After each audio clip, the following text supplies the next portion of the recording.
Hello guys, welcome to study master. मैं हूं आपका फ्रेंड जीएस राय। आज हम एक बहुत महत्वपूर्ण चैप्टर शुरू करने जा रहे हैं, बहुत महत्वपूर्ण टॉपिक शुरू करने जा रहे हैं। आपका कोई भी एग्जाम है उसमें एवरीडे साइंस के क्वेश्चन जरूर पूछे जाते हैं। इनकी इंपॉर्टेंस क्या है?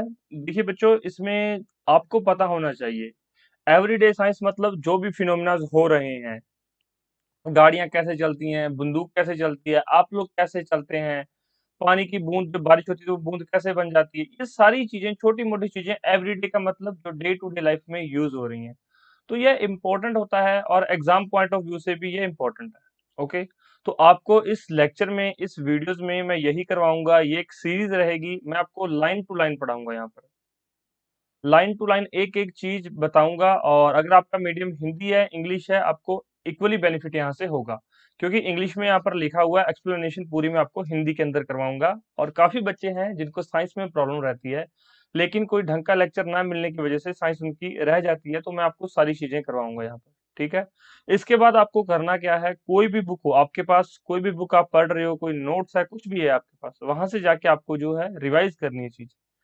जब तक आप रिवीजन नहीं करेंगे तब तक आपको चीजें याद नहीं रहेंगी, तो रिवीजन आपने खुद से करनी है। स्टडी मास्टर भी आपको बुक्स प्रोवाइड करवा रहा है, हिंदी मीडियम के अंदर भी बुक है और इंग्लिश मीडियम में भी बुक प्रोवाइड करवाई गई है, ई बुक।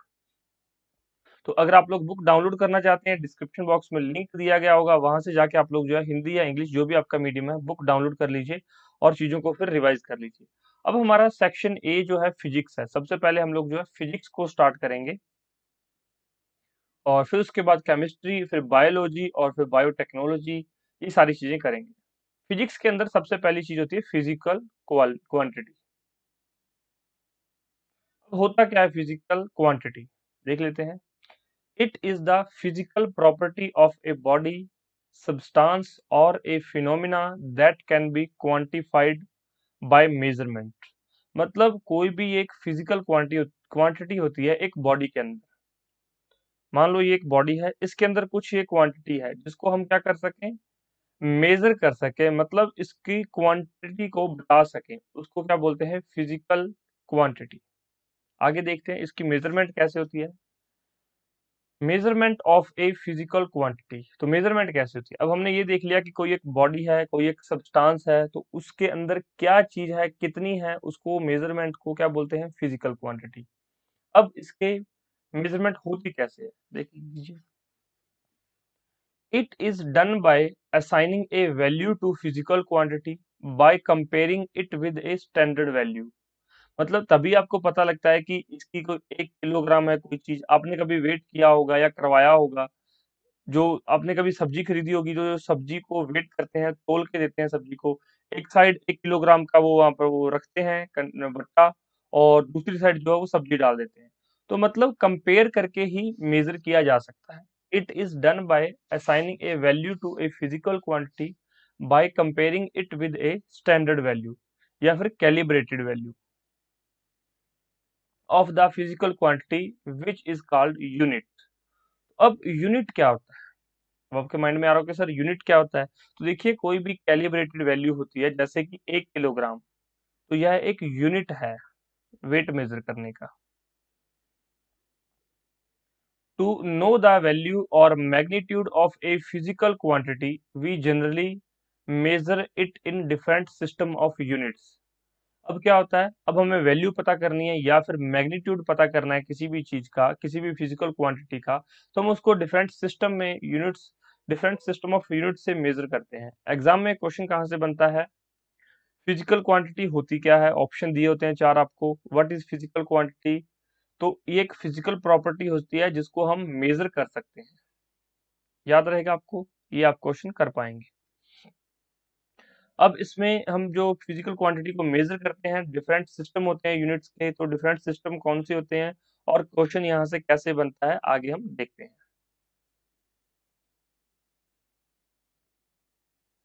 सिस्टम ऑफ यूनिट्स, तो कितनी तरह के सिस्टम होते हैं, यहाँ पर 4 तरह के सिस्टम है। ये पहला, ये दूसरा, ये तीसरा और ये चौथा। Physical quantity are measured in 4 system of units. तो यूनिट्स के कितने सिस्टम होते हैं, 4 तरह से हम मेजर कर सकते हैं किसी चीज को। कौन कौन से सिस्टम होते हैं देख लीजिए। पहला है सीजीएस। कई बार इसकी डायरेक्ट फुल फॉर्म पूछ लेता है, व्हाट इज सीजीएस, या फिर सीजीएस स्टैंड फॉर। सी का मतलब है सेंटीमीटर, जी का मतलब है ग्राम, और एस का मतलब है सेकंड। सीजीएस मतलब हर एक चीज को आप लोग सेंटीमीटर, ग्राम और सेकंड में मेजर करेंगे। In this system of unit, length, mass and time are measured in centimetre. Length को किस में मेजर करेंगे? सेंटीमीटर। मास को किस में मेजर करेंगे? ग्राम में। और टाइम को सेकंड में respectively. CGS system is also called metric और फ्रेंच सिस्टम। दूसरा क्वेश्चन क्या बनता है यहाँ पर? The another name of metric system of units is. तो मैट्रिक सिस्टम किसका नाम है? सीजीएस का या फिर फ्रेंच सिस्टम। तो ये भी पूछा जा सकता है या फिर पूछा गया होगा कभी ना कभी एग्जाम्स में।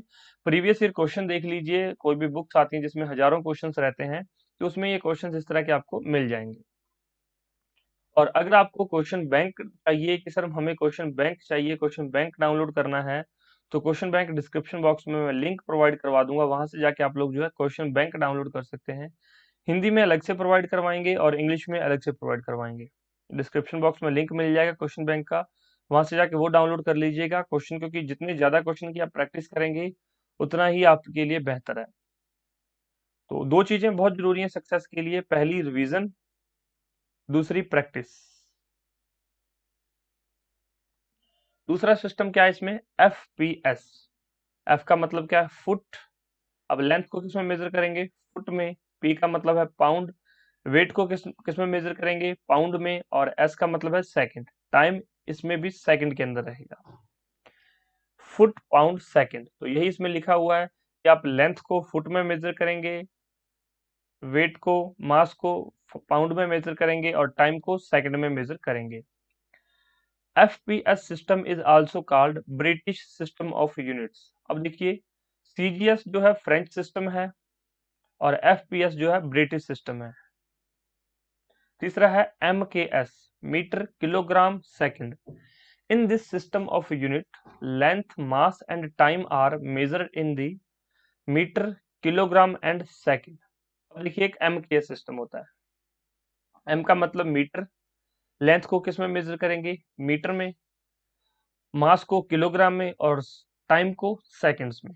तो तीन सिस्टम याद हो गए होंगे आपको अभी तक। सीजीएस, जिसको कि फ्रेंच सिस्टम या फिर मीट्रिक सिस्टम बोलते हैं। दूसरा है एफपीएस, फुट, पाउंड, सेकंड, जिसको कि क्या बोलते हैं? ब्रिटिश सिस्टम बोलते हैं। तीसरा है एमकेएस, मीटर, किलोग्राम, सेकंड। अब चौथा और most important, international system, SI system. International system of units was adopted and accepted on the basis of comprehensive consensus. In fact, the SI system is an extended and modified form of MKS system. अब आपके mind में आ रहा हो कि sir CGS system है, FPS system है, MKS system है, तो हमें एसआई सिस्टम की जरूरत क्यों पड़ी? देखिए, इसमें एक चीज यहाँ पर देखिए, जो सीजीएस सिस्टम है वो फ्रेंच सिस्टम है, मतलब ये फ्रांस के अंदर चलता था, फ्रेंच पीपल इसको यूज करते थे। उसके बाद उनका सीजीएस सिस्टम था, ब्रिटिश वालों ने अलग लॉन्च कर दिया एफपीएस सिस्टम। अब कुछ कंट्रीज एमकेएस सिस्टम अपना रही थी। अब मान लीजिए इंडिया में कोई चीज आपने मेजर की, यहाँ से आपने 10 किलोग्राम कोई चीज भेजी, कहां पर? ब्रिटेन के अंदर, तो वहां पर तो वो पाउंड में कन्वर्ट हो जाएगी। तो फिर इसको मेजर करने के लिए भी आपको कैलकुलेशन करनी आनी चाहिए, पता होना चाहिए कि कितने पाउंड में, कितने किलोग्राम में पाउंड होता है। तो प्रॉब्लम हो जाएगी यहाँ पर। आपने 10 किलोग्राम चीज को भेजी, आपने लगाया कि 10 किलोग्राम मेरी 10 रुपए पर किलोग्राम से 100 रुपए की चीज हो गई, आपने ये लगा के भेज दिया। अब भाई ये बंदा यहाँ पर भी वेट करेगा कि कितनी चीज आई है, कितनी क्वांटिटी आई है।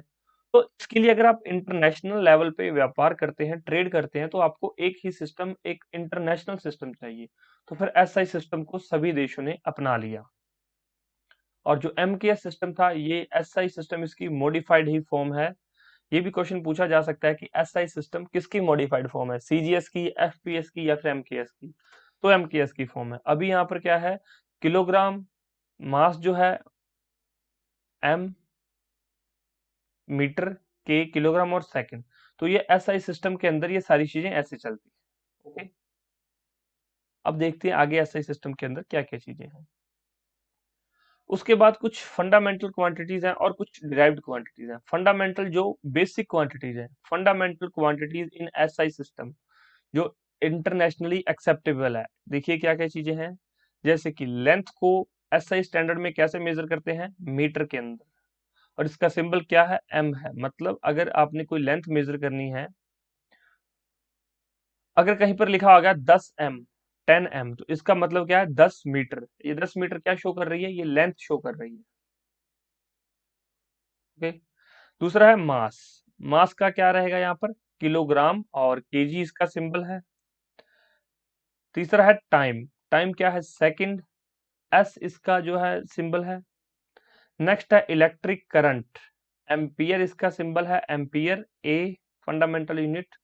और जो लास्ट है टेम्परेचर, जिसको कि केल्विन के अंदर मेजर करते हैं, फंडामेंटल यूनिट, और के इसके यूनिट है। आगे मैं आपको सिखाऊंगा कि टेम्परेचर को फारेनहाइट में, केल्विन में, या फिर सेल्सियस में कैसे चेंज करते हैं, एक केल्विन किसके इक्वल होता है। ये सारी चीजें हम डिस्कस करेंगे लेटर ऑन इसी लेक्चर में या फिर किसी नेक्स्ट लेक्चर में। मैं आपको सारी चीजें लाइन टू लाइन करवाऊंगा, तो आप लोग जुड़े रहिए हमारे साथ, ताकि आपको साइंस के सारे लेक्चर्स मिल सके। अब नेक्स्ट है यूनिट ऑफ लेंथ। लेंथ का हमने देख लिया क्या होता है, मीटर।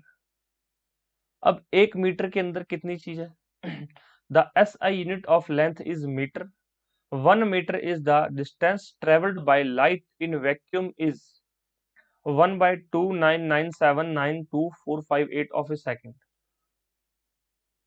तो 1 मीटर जो है 1 सेकंड में कितनी लाइट ट्रेवल कर जाती है, तो इतने सेकंड। 1 मीटर ट्रेवल, अगर लाइट पूछा जाए कि 1 मीटर में 1 सेकंड, सॉरी 1 मीटर कितने टाइम में ये जो लाइट ट्रेवल करती है, तो वही 1 सेकंड का इतने नंबर का हिस्सा जो है 1 मीटर लाइट जो है मेजर जो है क्रॉस कर जाएगी। तो सेकंड का ये देख सकते हो कितना हिस्सा है। सेकंड कितना होता है, छोटी चीज है, सबसे छोटी क्वांटिटी आप सेकंड को मानते हो। ये सेकंड का कितने नंबर का हिस्सा है जो 1 मीटर में लाइट जो है वैक्यूम से क्रॉस कर जाएगी। तो काफी तेज है, आपको पता है स्पीड सबसे ज्यादा है लाइट की। अब कुछ फैक्ट्स हैं जहां से डायरेक्ट क्वेश्चन बन जाते हैं। Facts to know, a vector is a quantity that has magnitude as well as direction. दो तरह की क्वांटिटीज होती हैं, वेक्टर क्वांटिटी और स्केलर क्वांटिटी। स्केलर क्वांटिटी में क्या होता है, ओनली मैग्नीट्यूड, नो डायरेक्शन, जैसे कि टेम्परेचर, मास। अब मास देखिए, स्केलर क्वांटिटी और वेक्टर क्वांटिटी एग्जांपल से समझाता हूं मैं। मास कितना है, मास 10 किलोग्राम। अब इसमें यहां पर क्या है, मैग्नीट्यूड है 10। अगर बात करें टेम्परेचर की, टेम्परेचर 37 डिग्री सेल्सियस। अब इसमें क्या है, 37 मैग्नीट्यूड है लेकिन कोई डायरेक्शन नहीं है। अगर वेक्टर क्वांटिटी की बात करें तो फोर्स, मतलब फोर्स लगेगा किसी एक डायरेक्शन में, इस तरफ डाउनवर्ड, अपवर्ड, पुलिंग फोर्स, या फिर पोजीशन। ठीक है, तो फोर्स का एक यूनिट होता है, कितने किलोग्राम लगा है, किस डायरेक्शन में लगा है। जैसे कि 10 न्यूटन लगा है राइट डायरेक्शन में, लेफ्ट डायरेक्शन में, अप साइड, डाउन साइड। तो ये सारी चीजें वेक्टर क्वांटिटी के अंदर आगे हम डिस्कस करेंगे कि कौन कौन सी चीजें वेक्टर क्वांटिटी में आती हैं और कौन कौन सी चीजें स्केलर क्वांटिटी में आती हैं। लेकिन अभी आप समझिए कि स्केलर के अंदर सिर्फ मैग्नीट्यूड होता है, डायरेक्शन नहीं होती। और वेक्टर के अंदर जो है मैग्नीट्यूड और डायरेक्शन दोनों होते हैं। आगे चलते हैं, अदर यूनिट ऑफ लेंथ। अब लेंथ की हमने देख लिया कि लेंथ किसमें मेजर की जाती है, मीटर में। कुछ और यूनिट्स भी हैं। Light year. लाइट ईयर क्या होता है, लाइट ईयर डिस्टेंस मेजर करने का ही एक यूनिट है। The distance travelled by light in 1 year in vacuum, तो कितनी दूर एक साल में जा सकती है। 1 लाइट ईयर कितने इक्वल होता है, 9.46 इंटू 10⁻15 मीटर। तो इतनी दूर एक लाइट ईयर का कितना डिस्टेंस होता है, ये डिस्टेंस होता है। तो आप इसको याद रख सकते हैं, 9.46 into 10⁻15 metre. 1 light year is equal to, अगर कोई आपसे डायरेक्ट फैक्ट ही पूछ ले तो पता होना चाहिए। नेक्स्ट है parsec, parallactic second, the distance at which an arc of length equal to 1 astronomical unit subtended an angle of 1 second at a point। इसका मतलब क्या है, पारसेक मतलब parallactic second, the distance at which an arc of length equal to 1 astronomical unit subtended an angle of 1 second at a point, मतलब 1 second में कितने angle वो subtend कर रही है। इसके अलावा कुछ और यूनिट्स हैं लेंथ के या डिस्टेंस के, कौन कौन से? 1 नॉटिकल माइल्स, एक समुद्री मील, क्या डिस्टेंस होता है? 1.825 किलोमीटर, मतलब 1825 मीटर। अगर 1 नॉटिकल माइल कोई आपसे पूछ ले कि 1 नॉटिकल माइल में कितना डिस्टेंस होता है, तो 1.825 किलोमीटर। 1 माइल 1600 मीटर जनरली कहा जाता है, लेकिन ये 1.609 किलोमीटर होता है। आपने फिजिकल देखा होगा, पुलिस का जो फिजिकल होता है उसमें लिखा होता है 1 mile race in 6 minute in 7 minute. तो वो 1 माइल का क्या मतलब होता है? 1600 मीटर, लेकिन एक्चुअल में क्या है? 1.609 किलोमीटर या फिर 1609 मीटर। अगर यहाँ पे पॉइंट आएगा तो किलोमीटर हो जाएगा, पॉइंट नहीं आएगा तो मीटर होगा। 1 किलोमीटर आप अच्छे से जानते हैं, 1000 मीटर। 1 सेंटीमीटर कितना होता है? 100, सॉरी, 1 सेंटीमीटर मतलब इसका क्या होता है? 10 मिलीमीटर या 10⁻⁻²मीटर। 1 मिलीमीटर 10⁻³ 1 माइक्रोमीटर, -6 1 नैनोमीटर, -9। तो ये पावर्स आप लोग जो है याद कर सकते हैं। ऐसे क्वेश्चन पिकोमीटर, फर्मीमीटर कि कितना होता है ये पूछ लिया जाता है, तो आपको ये याद करने हैं। और मैं आपसे एक और एडवाइस दूंगा आप सभी को कि आप लोग जो है सेल्फ नोट क्रिएट कर सकते हैं। अगर आपके पास टाइम है तो सेल्फ नोट क्रिएट कर लो। जो मैं पढ़ा रहा हूँ छोटी छोटी चीजें आप इसको लिख सकते हो, लिखोगे तो याद रहेगा। जब आप रिवीजन करोगे आपको कोई बुक पढ़ने की जरूरत नहीं पड़ेगी, आपके नोट्स ही आपके लिए सफिशिएंट रहेंगे। ठीक है, अब हमने लेंथ को देख लिया, डिस्टेंस देख लिया, अब बात करते हैं एरिया की। Area is related with square of length. Area क्या होता है? ए स्क्वायर बोलते हैं एरिया, मतलब लेंथ इनटू लेंथ होता है। स्क्वायर ऑफ लेंथ को क्या बोलते हैं? Area. Some units of area are, मान लो अब ये एक कोई एक खेत है, तो इसकी कुछ लेंथ है, इसको ब्रेड्थ बोलते हैं लेकिन है तो ये भी एक लेंथ। तो दोनों को जब मल्टीप्लाई करेंगे तो इसका एरिया आ जाएगा। मतलब यहाँ पे अगर हम 8 मान लें और ये 4, सॉरी इसको 4 मान ले और इसको 8 मान ले, तो इसका एरिया क्या है? 32 मीटर स्क्वायर। अगर ये दोनों मीटर मीटर में है तो एरिया निकल गया। अब कुछ एग्जाम्स हैं जैसे कि पटवारी का एग्जाम, ग्राम सचिव का एग्जाम, तो उसमें क्या पूछते हैं? 1 एकड़ इज इक्वल टू, 1 एकड़ कितना होता है? 4047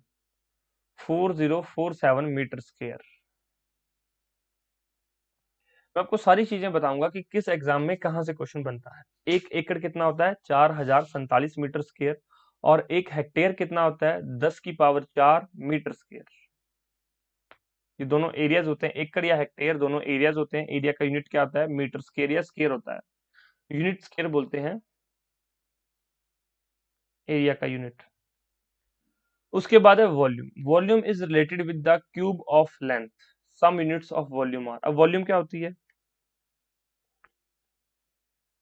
अब ये एक इस तरह से क्यूब है, तो इसके अंदर कुछ वॉल्यूम होगी, या फिर एक बॉल है, ये तो एक स्केयर, ये तो एक सर्कल हो गया। लेकिन अगर ये 3D शेप में हो, एक बॉल हो, फिर इसकी कुछ वॉल्यूम होगी। अब वॉल्यूम और एरिया में क्या फर्क होता है? एरिया होता है 2D शेप्स के लिए और वॉल्यूम होती है 3D शेप्स के लिए। तो ये बेसिक सी चीज है, आपको पता होनी चाहिए, बहुत सारे स्टूडेंट्स को पता भी होगी। तो 1 cubic centimetre is equal to 1 millilitre, 1 gallon is equal to 3.7 litre, and 1 barrel is equal to 159 litre. तो ये क्वेश्चन बहुत बड़े बड़े एग्जाम्स में पूछा गया कि एक बैरल कितना होता है? 159 litre.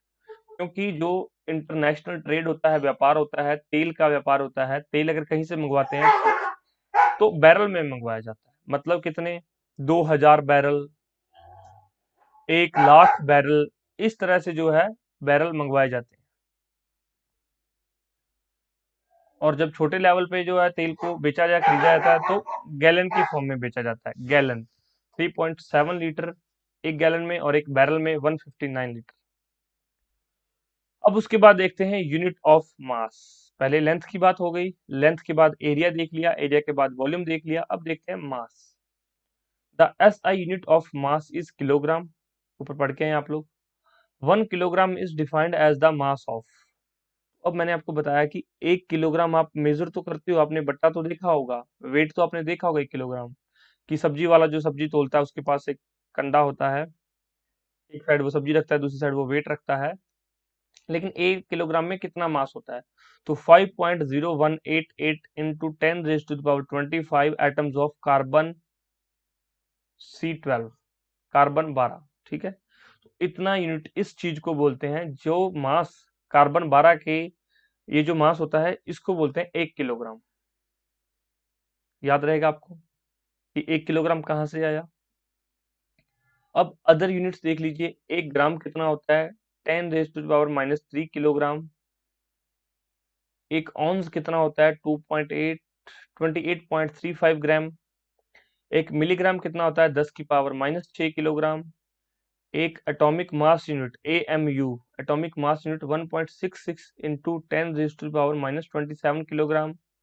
1 quintal is equal to 100 kilogram and 1 ton और metric ton is equal to 1000 kilogram. ये मीट्रिक टन कहाँ पर चलता है? बड़े बड़े व्यापार के अंदर मीट्रिक टन या टन चलता है, और छोटे व्यापार में क्विंटल चलता है, और एटॉमिक मास यूनिट मिलीग्राम, ये छोटी चीजें। एंड ये एक और नई चीज है, one Chandrasekhar limit, 1 CSL, 1.4 times of mass of sun. ये पूछा गया था एक एग्जाम में, CSL। तो स्टूडेंट्स आके पूछते कि सर ये CSL क्या है? चंद्रशेखर लिमिट, इसकी वैल्यू पूछी गई थी 2.8 इंटू 10⁻30 किलोग्राम। सीधी सी वैल्यू है, अगर आपने पढ़ी हुई है तो आपको याद है, अगर आपने कहीं नहीं पढ़ी तो फिर आप वहां पे क्या करोगे टिक? वहां पे तो सारे ऑप्शन इसी तरह के दे रखे होंगे। तो ये एक लेटेस्ट चीज है, Chandrasekhar limit 1.4 times the mass of sun, 2.8 into 10⁻30 kilogram. Next है यूनिट ऑफ टाइम। अब मास देख लिया, एरिया देख लिया, अब टाइम। धीरे धीरे मैं आपको सारी चीजें करवाता जाऊंगा और अच्छे से सारी चीजें कवर होती जाएंगी, बस आपको लेक्चर देखना है, खुद के नोट्स बनाने हैं और चीजें रिवाइज करनी है। यूनिट ऑफ टाइम क्या होते हैं? सेकंड्स। एक सेकंड क्या होता है? एक सेकंड का मतलब 1/86400 part of A solar day. एक सोलर डे का इतना हिस्सा एक सेकंड होता है। जिस तरह से हमने एरिया देखा था, मास देखा था, उसी तरह से एक सोलर डे का ये हिस्सा जो है सेकंड होता है। ये एग्जाम में नहीं पूछा जाएगा, सिर्फ जनरल नॉलेज के लिए है, लेकिन आपको ये पता होना चाहिए कि टाइम की सबसे छोटी यूनिट सेकंड है और सबसे बड़ी यूनिट आवर है। The other units of time, picosecond, nanosecond, microsecond. ये पढ़ लो कि पिको क्या होता है? 10⁻12, नैनो 10⁻9, माइक्रो 10⁻6। एक आवर कितने इक्वल होता है? 60 मिनट या 3600 सेकंड। एक डे 24 घंटे का होता है, 1440 मिनट और 86,400 सेकंड। एक सोलर मंथ 30 या 31 दिन का होता है, लूनर मंथ 29.5 डेज या 4 वीक्स का होता है। एक ईयर 13 लूनर मंथ्स का होता है, 13 lunar months. 1 day is equal to 12 solar month. और एक लीप ईयर 366 दिन। अब आपने ये भी सोचा होगा कि 366 दिन लीप ईयर, हर 4 साल, हर 3 साल बाद जो है एक लीप ईयर आ जाता है, चौथा साल लीप ईयर होता है। ये जो 0.25 होता है, 3 बार 0.25 होता है, यहाँ पर आकर ये पूरा हो जाता है, एक दिन बन जाता है, मतलब 365.25, फिर 365.25, फिर 365.25। तो ये नॉर्मल ईयर था, ऑर्डिनरी ईयर, ये भी ऑर्डिनरी ईयर, ये भी ऑर्डिनरी ईयर, और यहाँ पर 365, और ये जो 0.25 जुड़ के यहाँ पर 0.25 क्या हो जाएगा? 366। तो ये हो जाएगा एक लीप ईयर। तो हर 3 साल बाद एक लीप ईयर आता है। तो यही कारण है यहाँ पर लीप ईयर आने का। अब हमने इंटरनेशनल पढ़ लिया, अब बात करते हैं इंडियन मेजरमेंट सिस्टम। तो यहाँ पर एंशियंट सिस्टम के बारे में कुछ दे रखा है। यहाँ पर Indian measurement system ancient time से कुछ चला आ रहा है, तो आप लोग देख लीजिए। सिस्टम इन एंशियंट पीरियड, 8 परमाणुस एक रजाकन का इक्वल होता था। यहाँ से क्वेश्चन नहीं पूछे जाते, ये पूछे जाते हैं। बाकी आप लोग इसको एक बार पढ़ लीजिए। 8 लिक्षास एक युग मध्य का इक्वल होता है, और एक अंगुलस एक धनुर्मिष्टि के इक्वल होता है। 8 अंगुलस एक धनुर्मिष्टि के इक्वल होता है। यहाँ से क्वेश्चन पूछे जाते हैं, ये आप लोग याद रखना एंशियंट टाइम से, इसको पढ़ लो, इसको याद रखो, और यहाँ से एंशियंट से क्वेश्चन नहीं पूछा जाता। सिस्टम इन मेडिवल पीरियड, गज यूज होता था। गज was divided into 24 equal parts and each part was called as तसुज। गज में कितने पार्ट होते हैं? 24, और ईच पार्ट का क्या नाम है? तसुज। ये कुछ हिस्ट्री से रिलेटेड पर्सपेक्टिव था, डाल रखा है यहाँ पर। अब नेक्स्ट देखिए, motion, force and laws of motion. सबसे पहले तो मैं इन तीनों का आपको मतलब बता देता हूँ, फिर हम आगे पढ़ेंगे लाइन टू लाइन। मोशन क्या होता है? जब कोई भी चीज with respect to time travel कर रही हो, कोई चीज चल रही हो, उसको बोलते हैं मोशन, गति। फोर्स, फोर्स होता है, अब फोर्स को आप क्या समझते हैं? कोई भी एक फोर्स, जोर, ताकत, बल, जो किसी दूसरी चीज को हिला सके, आगे भेज सके, धक्का दे सके। और फिर मोशन के लाज, कि मोशन कैसे काम करता है, उससे रिलेटेड कुछ लाज है यहाँ पर, सिद्धांत दिए गए हैं। तो देखिए, सबसे पहले मोशन की डेफिनेशन देख लेते हैं। द चेंज ऑफ पोजीशन और the movement of any object from one position to another position with respect to the observer is called motion. It can be described in term of distance moved or displacement. अब देखिए, यहाँ पर एक ball थी, football है, आपने इसको kick किया, ये फुटबॉल आगे चली गई, यहाँ पर पहुंच गई फुटबॉल, मतलब यहाँ से यहाँ। तो ये क्या है? मोशन के कारण वहां पर पहुंच गई। आपने यहाँ से किक किया, ये वहां चली गई, मतलब पहले आप, इन दोनों के बीच का डिस्टेंस क्या था? शायद यहाँ जब आपने किक किया तो 0 मीटर, और जब किक करने के बाद ये फुटबॉल वहां चली गई, तो शायद ये 50 मीटर तक चली गई होगी। तो यही है कि ऑब्जेक्ट अपनी पोजीशन से दूसरी पोजीशन पर चला जाए और ऑब्जर्वर से उसकी जो है पोजीशन चेंज हो जाए, उसको बोलते हैं मोशन। आप यहाँ पर रोड पर खड़े हैं,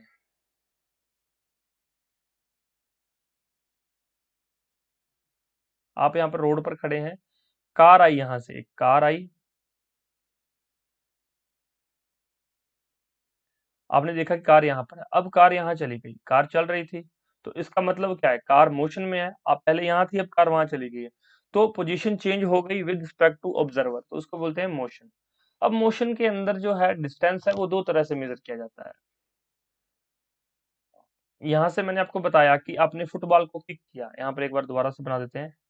यहाँ पर कोई एक ए स्टूडेंट है, ए है, यहाँ पर फुटबॉल था, उसने इसको किक किया, फुटबॉल यहाँ चला गया, यहाँ पे 0 मीटर डिस्टेंस था, यहाँ पे कितना हो गया? 50 मीटर, 50 मीटर पर चली गई है।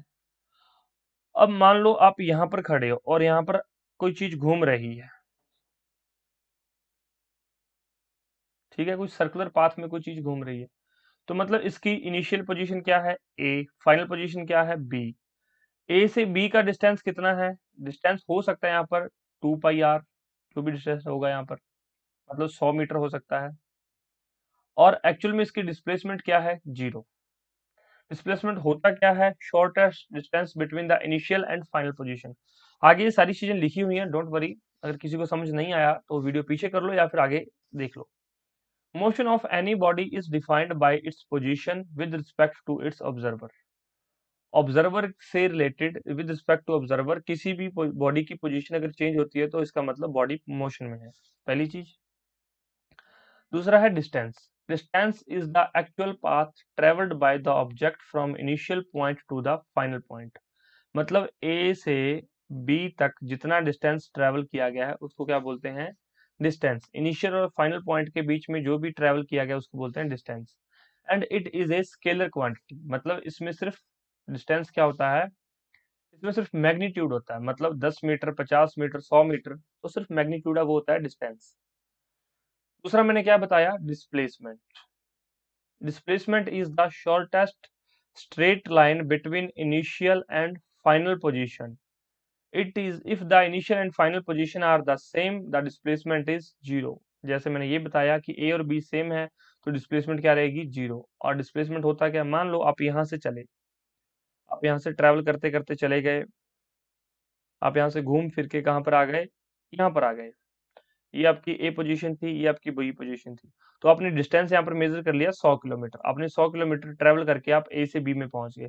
लेकिन अगर ए से बी का ये शॉर्टेस्ट डिस्टेंस देखें तो यहाँ पर शायद 10 किलोमीटर हो, तो मतलब डिस्टेंस 100 किलोमीटर आपने ट्रेवल किया और डिस्प्लेसमेंट सिर्फ 10 किलोमीटर ट्रेवल की। तो यही डिफरेंस है डिस्टेंस और डिस्प्लेसमेंट में। और जहां पर इनिशियल और फाइनल पॉइंट सेम होते हैं वहां पर डिस्प्लेसमेंट क्या रहती है? 0। ये क्वेश्चन भी एग्जाम में बहुत बार पूछा गया है। नेक्स्ट क्वेश्चन देखो, distance depends upon path but displacement does not. जो डिस्टेंस होता है वो पाथ पे होता है कि ये क्या पाथ आपने ट्रेवल की है, यही आपका एक्चुअल डिस्टेंस रहता है। डिस्टेंस इज ग्रेटर देन और इक्वल टू डिस्प्लेसमेंट। अब देखिए यहाँ पर आपने कोई यहाँ से यहाँ तक चले गए, ए से बी एक सीधी लाइन है, तो मतलब यही डिस्टेंस है और यही क्या है, डिस्प्लेसमेंट है। क्योंकि डिस्प्लेसमेंट क्या होता है, shortest straight line between initial and final position. तो यही डिस्टेंस है और यही डिस्प्लेसमेंट है। डिस्टेंस इज ग्रेटर देन और equal to displacement, they are equal only when in straight line motion without taking U turn. अगर आप लोग यहाँ से यू टर्न ले लेंगे तो डिस्प्लेसमेंट कम हो जाएगी। सिंपल सा है, समझ आ गया सभी को। The SI unit of both distance and displacement is metre. SI unit जो है, इंटरनेशनल स्टैंडर्ड्स यूनिट क्या है, इनके डिस्टेंस के और डिस्प्लेसमेंट के दोनों के मीटर है। सिंपल है, याद रहेगा। उसके बाद हमने मोशन देख लिया, मोशन क्या होता है, डिस्टेंस देख लिया, डिस्प्लेसमेंट देख लिया। अब इनसे आगे चल के क्या है, uniform and non uniform motion. दो तरह के मोशन होते हैं, यूनिफॉर्म और non uniform. Uniform, non uniform motion. Uniform motion is the motion in which equal distance is covered in equal time interval. एक एग्जांपल से समझा देता हूं। यहाँ पर कोई एक कार चल रही है, यहाँ पर यहाँ पर 0 किलोमीटर है, यहाँ पर 1, यहाँ पर 2, यहाँ पर 3, यहाँ पर 4 और यहाँ पर 5, यहाँ पर 6। तो एक कार है, मान लीजिए वो यहाँ पर 2 मिनट में 1 किलोमीटर क्रॉस कर रही है। हर 2 मिनट में 1 किलोमीटर क्रॉस कर रही है। 1 किलोमीटर कितने मिनट में, 2 मिनट में। हर 1 किलोमीटर 2 मिनट में क्रॉस कर रही है या फिर कवर कर रही है, तो उसको क्या बोलते हैं, यूनिफॉर्म मोशन। मतलब equal distance covered in equal interval of time. Distance 1 kilometre है, टाइम 2 मिनट है। नॉन यूनिफॉर्म मोशन क्या होता है, is one in which unequal distance is covered in equal interval of time. मतलब टाइम के interval तो same है। ये देखिए यहाँ पर फिर से ले लेते हैं। यहाँ पर 1, 2, 3, 4, 5, 6, 0, 1, 2, 3, 4, 5, 6। अब पहले 2 मिनट में क्या किया इसने, 1.5 किलोमीटर कवर कर दिया। पहले 2 किलोमीटर में 1.5 किलोमीटर कवर किया 2 मिनट में। नेक्स्ट 2 मिनट में ½ किलोमीटर कवर किया। फिर अगले 2 मिनट में 1 किलोमीटर कवर किया। फिर आगे 2 मिनट में 1.5 किलोमीटर कवर किया।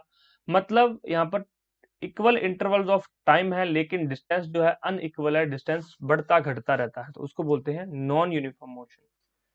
एग्जाम्स में सीधी ही डेफिनेशन भी आ जाती है, एमसीक्यूज टाइप में डेफिनेशन ही पूछ लेता है, तो ये याद रखेंगे। 4 डेफिनेशन दिए होते हैं वहां पर,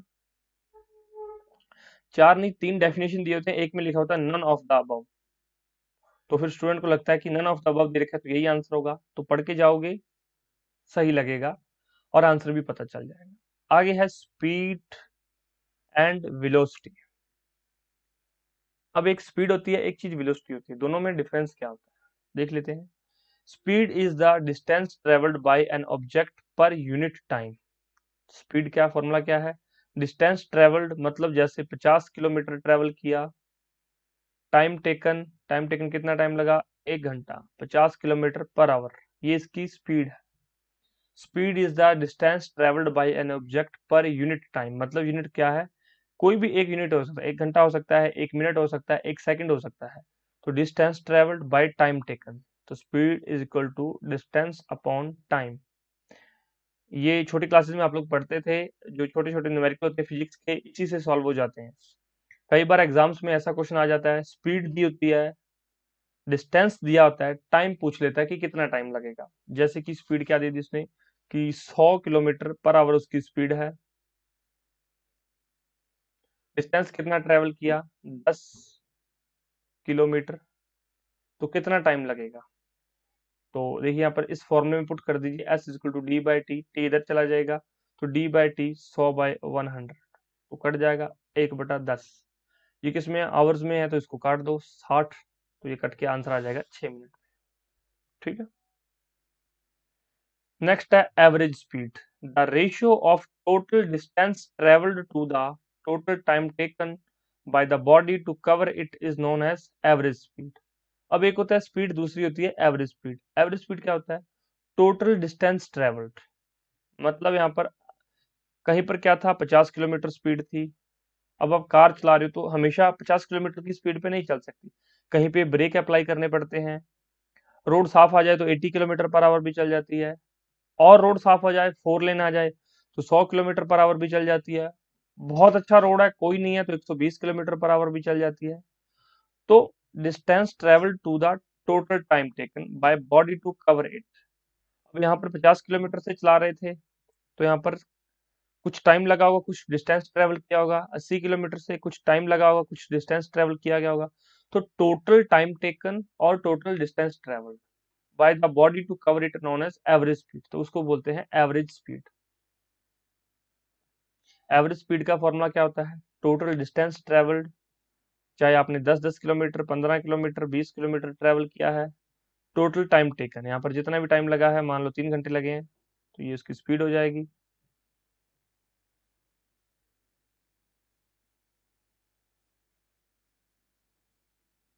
ठीक है, average speed total distance travel bye total time taken. उसके बाद है instantaneous speed, is the speed of object at a particular moment in time.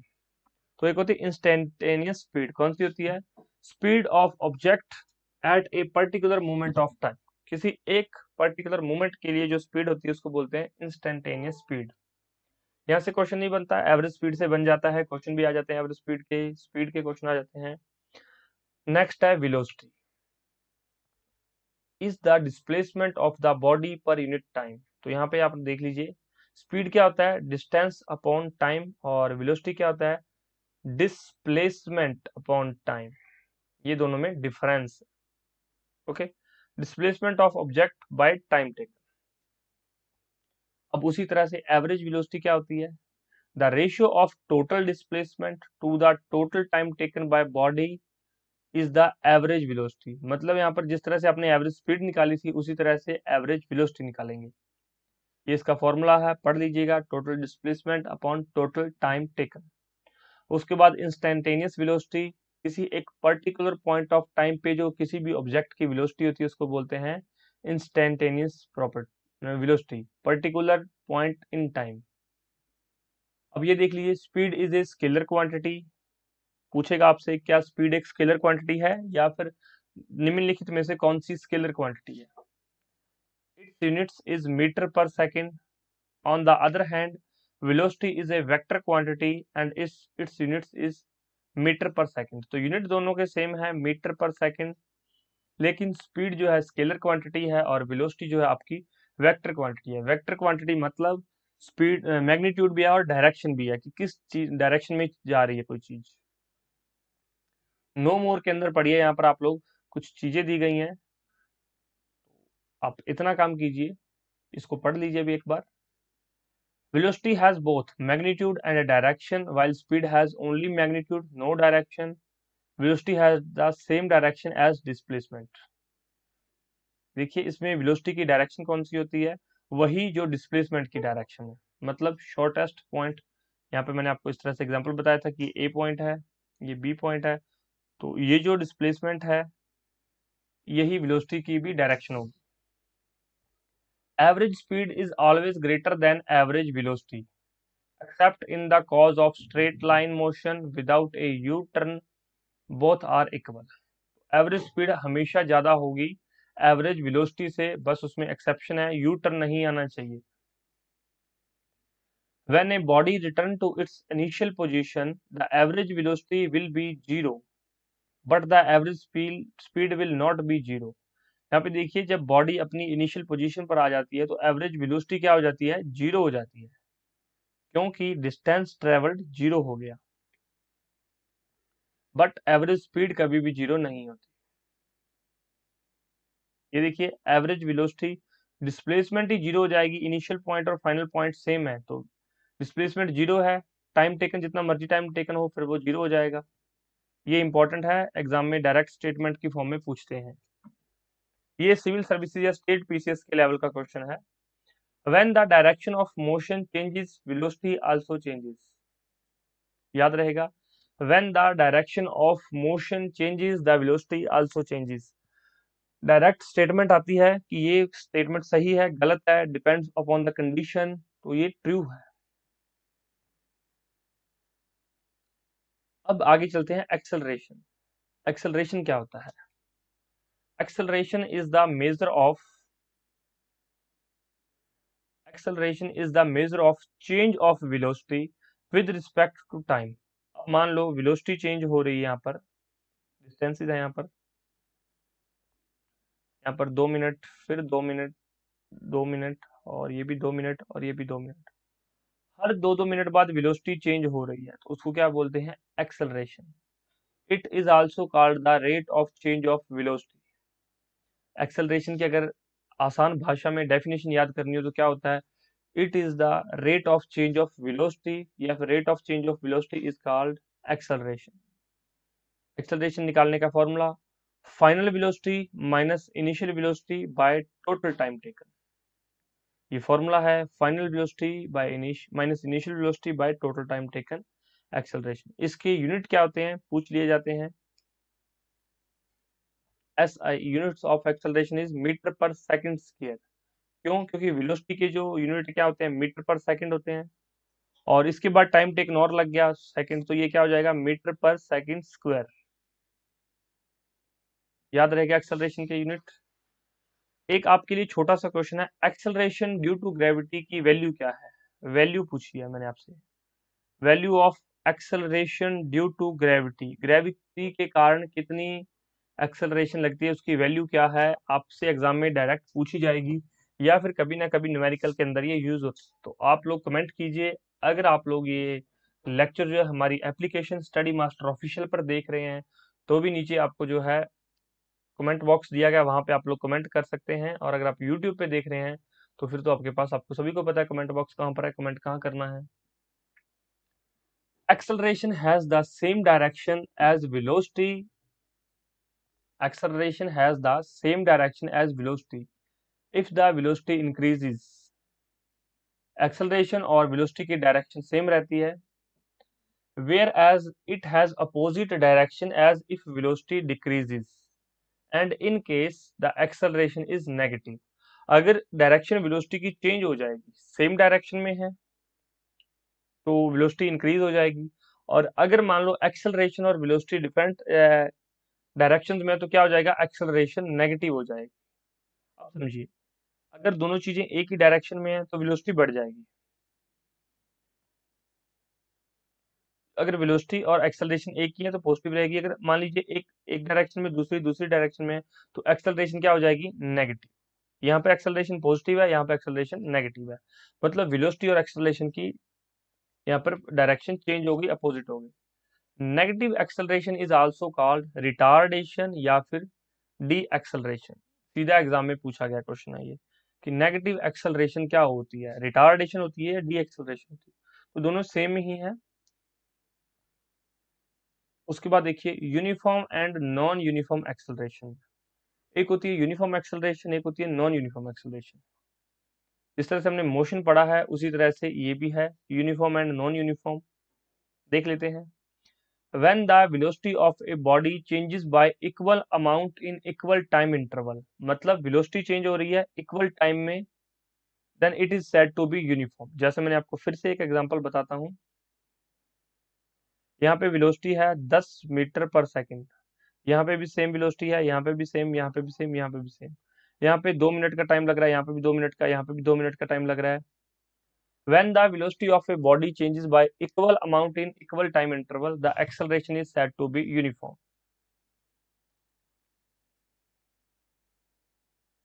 यहाँ पर एक तो यहाँ पर सेम हो सकती है, या फिर यहाँ पर 10 है तो यहाँ पर 20 हो गई, यहाँ पर 30 हो गई, यहाँ पर 40 हो गई, यहाँ पर 50 हो गई, मतलब इक्वली बढ़ रही है, तो दोनों ही यूनिफॉर्म एक्सेलरेशन का एग्जांपल है। दूसरा, when the velocity of a body changes by unequal amount in equal time interval, मतलब टाइम इंटरवल सेम है लेकिन अमाउंट बढ़ घट रही है, the acceleration is said to be non uniform.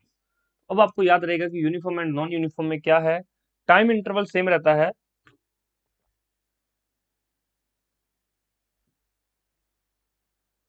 Time interval always same रहता है, और जो आपकी दूसरी चीजें हैं, अमाउंट है वो बढ़ता और घटता रहता है, चाहे वो वेलोसिटी का हो, चाहे वो एक्सेलरेशन का हो, चाहे वो डिस्टेंस का हो। ओके, ये डिफरेंस है यूनिफॉर्म एंड नॉन यूनिफॉर्म में। उसके बाद देखिए geographical representation of motion. Graphical representation of motion shows dependence of one physical quantity such as distance, velocity on another such as time। अब आपको पता है कि जो velocity है या फिर चाहे डिस्टेंस है, तो ये किस पे डिपेंड करते हैं? टाइम पे। अब कुछ टाइम लगाओगे तभी डिस्टेंस ट्रेवल करोगे, वेलोसिटी भी तभी आएगी, कुछ टाइम होगा तो। यहाँ पे डिस्टेंस टाइम ग्राफ है, यहाँ पर देखिए ये डिस्टेंस है और ये टाइम है। अगर मान लो सेम डिस्टेंस सेम टाइम में कवर हो रहा है तो uniform velocity. Straight line graph कब बनता है? सीधा क्वेश्चन पूछा जाता है। चलिए पढ़ लेते हैं एक बार। Distance time graph, the change in position on of an object with respect to time can be represented on distance time graph. This graph is used to calculate speed of a body. मतलब distance और time, speed क्या होता है? Distance upon time. पढ़ के आए आप लोग ऊपर। तो डिस्टेंस टाइम ग्राफ किस लिए यूज होता है? स्पीड निकालने के लिए। कोई आपसे पूछ ले कि डिस्टेंस टाइम ग्राफ का यूज क्या है, तो आप लोग बताएंगे कि सर स्पीड फाइंड आउट करने के लिए। अगर आपसे पूछे वेलोसिटी, तो नहीं, वेलोसिटी स्पीड फाइंड आउट करने के लिए। स्ट्रेट लाइन ग्राफ का क्या मतलब है? The distance time graph for a body moving at a uniform speed is always a straight line. मतलब इसकी यूनिफॉर्म स्पीड है। ये देख लीजिए, ये स्ट्रेट लाइन है, यूनिफॉर्म वेलोसिटी या यूनिफॉर्म स्पीड है यहाँ पर।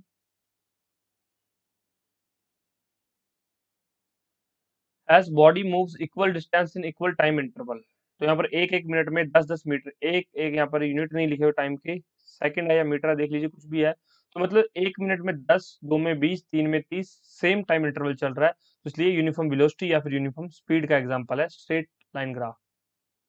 उसके बाद है कर्व ग्राफ। ये है कर्व ग्राफ, दो तरह की होती है, एक ऊपर को एक नीचे को। इंक्रीजिंग स्पीड, मतलब अगर स्पीड बढ़ रही है तो क्या होता है? एक्सेलरेशन। ग्राफ किस तरह से बनेगा? ऊपर की तरफ जाएगा, मतलब यहाँ पे टाइम। और अगर यहाँ पे डिक्रीजिंग स्पीड है तो डी एक्सेलरेशन या रिटार्डेशन होता है।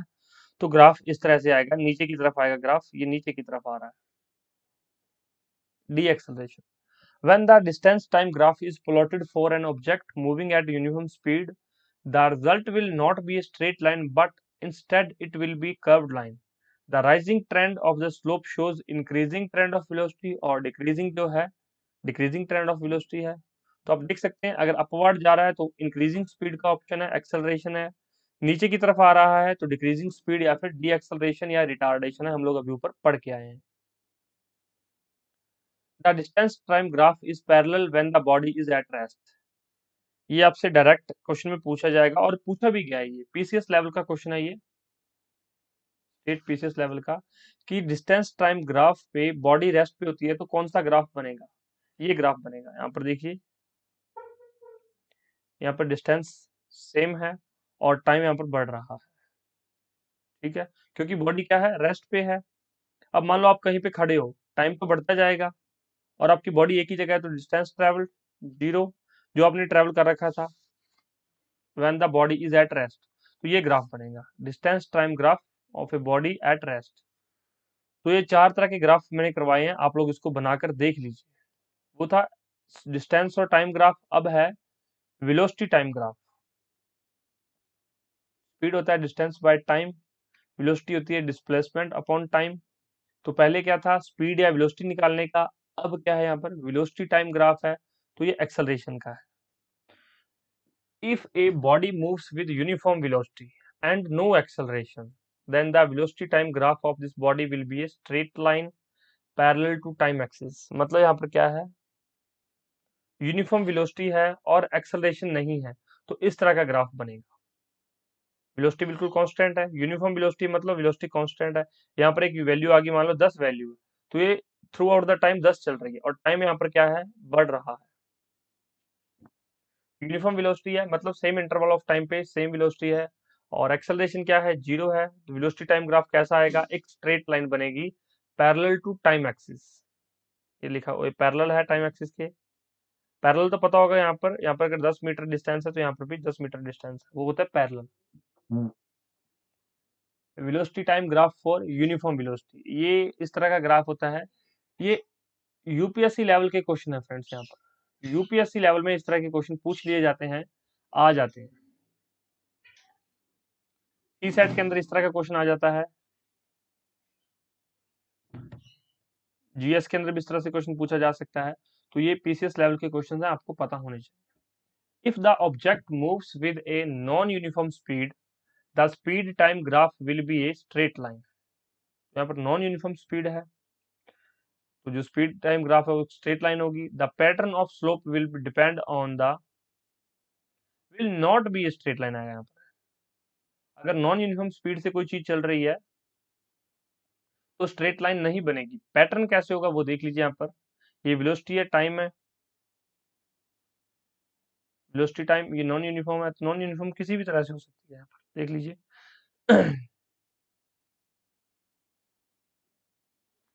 तो ये दो तरीके हैं, ये यूनिफॉर्म रिटार्डेशन है, ये वेलोसिटी टाइम ग्राफ है, तो आप इसको देख सकते हैं। ये नॉन यूनिफॉर्म स्पीड का एग्जांपल है, speed time graph will be straight line यहाँ पर बनी हुई है और ये कर्व लाइन बनेगी। If the velocity increases positive uniform acceleration, the graph will be upward sloping. अब इसमें क्या है, वेलोसिटी बढ़ गई तो ग्राफ अपवर्ड बन जाएगा, अभी आपने देखा है। और if the velocity decreases negative uniform acceleration, graph will be downward sloping. अगर वेलोसिटी बढ़ती है तो ग्राफ कैसा बनेगा, कर्व। और अगर वेलोसिटी घटती है तो ग्राफ कैसा बनेगा, स्लोप। दो चीजें याद रखेंगे। वेलोसिटी बढ़ने से क्या होता है, ग्राफ कर्व हो जाता है, और वेलोसिटी घटने से जो जो ग्राफ है वो क्या हो जाता है, एक स्लोप की फॉर्म में आ जाता है। तो ये इसको आपको क्या करना पड़ेगा, नोट डाउन करना पड़ेगा। जब तक आप ये चीजें नोट डाउन नहीं करेंगे तब तक आपको ये चीजें याद नहीं रहेंगी, और याद नहीं रहेंगी तो फिर लेक्चर देखने का कोई फायदा नहीं है। फायदा तभी है जब आप इसको देखो, समझो, नोट करो, रिवाइज करो, और एग्जाम में ये क्वेश्चन आप सही करके आओ। स्टूडेंट्स क्या करते हैं, क्या सोचते हैं कि चलो कोई नहीं, साइंस है, देख लेंगे एग्जाम में, और वही साइंस के 10-15 ये जो जनरल साइंस से क्वेश्चन है ना, जनरल साइंस या फिर जिसको बोलते हैं एवरीडे साइंस, यहाँ से हर एग्जाम में अगर पीसीएस लेवल की बात करूं या फिर यूपीएससी लेवल की बात करूं तो 10 से 12 क्वेश्चन सीधे पूछे जाते हैं जनरल साइंस से। और छोटे मोटे जो वन डे एग्जाम है उनमें 4 से 5 क्वेश्चन तो बड़ी फ्रिक्वेंटली पूछ लिए जाते हैं, 4 से 5। और कई एग्जाम्स ऐसे होते हैं जैसे रेलवे के एग्जाम है, उनमें 50% साइंस ही पूछा जाता है। रेलवे के एग्जाम्स में 50% साइंस पूछा जाता है। एसएससी में 3 से 4 क्वेश्चन साइंस के रहते हैं, तो वो एवरीडे साइंस से रहते हैं। अगर आप ये चीजें अच्छे से समझ सक जाते हैं सारी चीजें, तो आपको कभी भी किसी भी एग्जाम में परेशानी नहीं होगी। नेक्स्ट देखिए, सर्कुलर मोशन। तो हमने काफी तरह के मोशन देख लिए, यूनिफॉर्म, नॉन यूनिफॉर्म। अब होता है circular motion. Uniform circular motion is the motion in which an object moves on a circular path with the same speed. मतलब एक सर्कुलर पाथ है, यहाँ पर कुछ, यहाँ पर देख लीजिए डिस्टेंस, हम इसको मार्क कर देते हैं।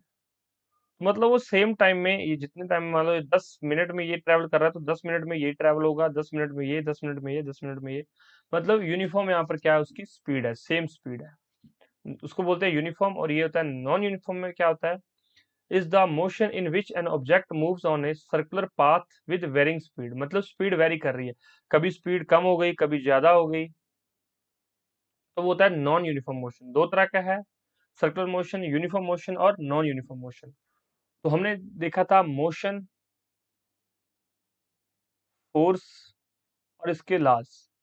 अभी हमने मोशन अच्छे से पढ़ लिया है, लेक्चर काफी लंबा हो गया, तो आप इसको रिवाइज कर लीजिए, पढ़ लीजिए एक बार। मैं फिर से एक बार सारी चीजें रिवाइज करवा देता हूँ आपको कि हमने इस लेक्चर में क्या क्या पढ़ा है, ताकि आपको याद रहे। ऐसा ना हो कि फिर आप सारा कुछ खत्म भूल जाएं। स्टार्ट कहाँ से किया था हमने, फिजिकल क्वांटिटी से। फिजिकल क्वांटिटी से स्टार्ट किया था हम लोगों ने, फिजिकल क्वांटिटी से स्टार्ट किया था। फिजिक्स पहले हमने स्टार्ट किया है, फिजिकल क्वांटिटी, फिर उसके बाद मेजरमेंट देखी क्वांटिटी की कैसे होती है मेजरमेंट। सिस्टम्स पढ़े, सीजीएस, एफपीएस, एमकेएस और एसआई, 4 तरह के सिस्टम देखे। फंडामेंटल्स क्वांटिटी देखी, अभी तक हमने डिराइव्ड क्वांटिटीज नहीं देखी हैं, आगे पढ़ेंगे। लेंथ के यूनिट देखे, उसके बाद हम लोगों ने यहाँ पर मास के यूनिट पढ़े हैं सारे, फिर टाइम के यूनिट पढ़े आप लोगों ने, इंडियन मेजरमेंट सिस्टम को पढ़ा आप लोगों ने अच्छे से, सिस्टम, उसके बाद मोशन को पढ़ा और मोशन हमने आज कंप्लीट कर लिया है, मोशन कंप्लीट हो गया। नेक्स्ट पढ़ेंगे फोर्स और लॉज ऑफ मोशन। तो आज हमने मोशन पूरा कंप्लीट कर लिया है, uniform motion, speed, velocity, acceleration, circular motion. तो ये सारी चीजें अच्छे से कवर हो गई आपकी। कोई डाउट बच गया हो तो कमेंट करके पूछ लेना आप लोग। स्टडी मटेरियल डाउनलोड करने के लिए डिस्क्रिप्शन बॉक्स में लिंक दिए गए हैं, वहां से देख लेना, या फिर टेलीग्राम चैनल ज्वाइन कर लो @स्टडी मास्टर। आप लोग सर्च करेंगे तो स्टडी मास्टर का ऑफिशियल चैनल आ जाएगा। और कोई भी डाउट हो तो आप पूछ सकते हैं। जिन्होंने अभी तक एप्लीकेशन को इंस्टॉल नहीं किया वो एप्लीकेशन इंस्टॉल कर सकते हैं, स्टडी मास्टर ऑफिशियल एप्लीकेशन। वहां पर आपको ये लेक्चर्स मिलेंगे, यूट्यूब पे देख रहे हैं तो आपको सारी चीजें मिलेंगी। और ये साइंस का पहला लेक्चर था। अगर लेक्चर पसंद आया तो उसको लाइक कर दीजिए, एक कमेंट कर दीजिए कि सर हाँ हमें इससे हेल्प मिल रही है और इसको कंटिन्यू रखिए। और अगर नहीं तो फिर हमारे ये एप्लीकेशन पर चलेंगे, फिर यूट्यूब पे नहीं डालते इनको। आप लोग बता दीजिए आपको फायदा हुआ है या नहीं हुआ, बता दीजिए हमें। और कोई डाउट हो तो पूछ लीजिए। Thank you so much, take care, bye bye. Next जो है क्लास में फोर्स के बारे में पढ़ेंगे डिटेल्स। धन्यवाद।